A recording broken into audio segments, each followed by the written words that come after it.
Balikan po natin yung ulat ni Cara David tungkol po ito sa tradisyon ng mga taga-Angono na dumadalaw sa mga puntod ng kanilang mga mahal sa buhay, hindi tuwing primero, kundi tuwing ikalawa ng buwan ng Nobyembre. Live po ito mula sa Angono, Rizal. Nagbabalik si Cara David. Cara? Mike, tama ka dyan. Pero bukod dyan sa kakaibang tradisyon ng mga taga-Angono Rizal, ang isa pang espesyal dito sa mga sementeryo sa Angono Rizal ay may dalawang national artist na nakahimlay dito. Alam naman natin kapag national artist, dapat sa libingan ng bayani hinihimlay. Pero itong dalawang national artist ito, pinili talagang sa Angono sila ilibing. Kilalang art capital of the Philippines ang Angono Rizal. Sa Holy Garden Memorial Park, may ilang mausoleo dito na tawag pansin dahil sa mga palamuti nito. Tulad nitong mausoleong ito para sa pintor at eskultor na si Perdigon Bucalan, na animoy isang antikong bahay ang pinaghihimlayan. Sa St. Clement Catholic Cemetery naman nakahimlay ang dalawang national artist.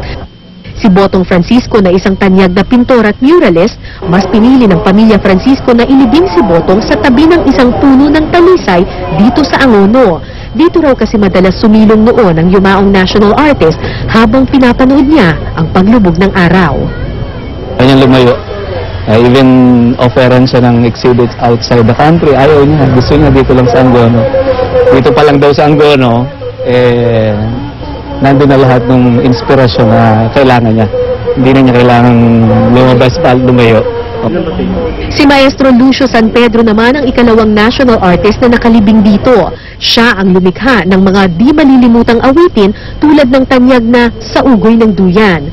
Tumanggi rin si Lucio San Pedro na magpalibing sa libingan ng mga bayani. Bilin pangaraw nito sa pamilya bago namatay, hanggang sa kamatayan, huwag niyo akong iwalay sa aking bayan. Nasa speech niya yun na, ang Angono, ako at ang aking musika, iisang bigkis. Huwag mo akong ilalabas sa Angono. Dito niyo ako iiwanan, huwag niyo akong aalisin sa Angono. Siyam na taon nang namayapa si Lucio San Pedro, pero hanggang ngayon nararamdaman pa rin daw ng kanyang pamilya na buhay ang yumaong maestro. Buhay sa kanilang alaala, buhay sa kanyang musika. Habang ako'y nasa duyan.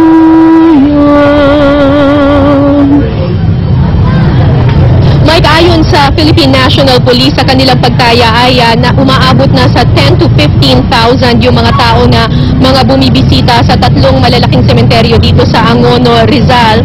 Yung nakikita nyo sa inyong TV screens, yan yung mga volunteer assistance centers ng Philippine Red Cross at iba pang mga volunteer groups dito sa Angono na nagbibigay ng serbisyo sa mga kababayan natin na dumadagsa sa mga sementeryo.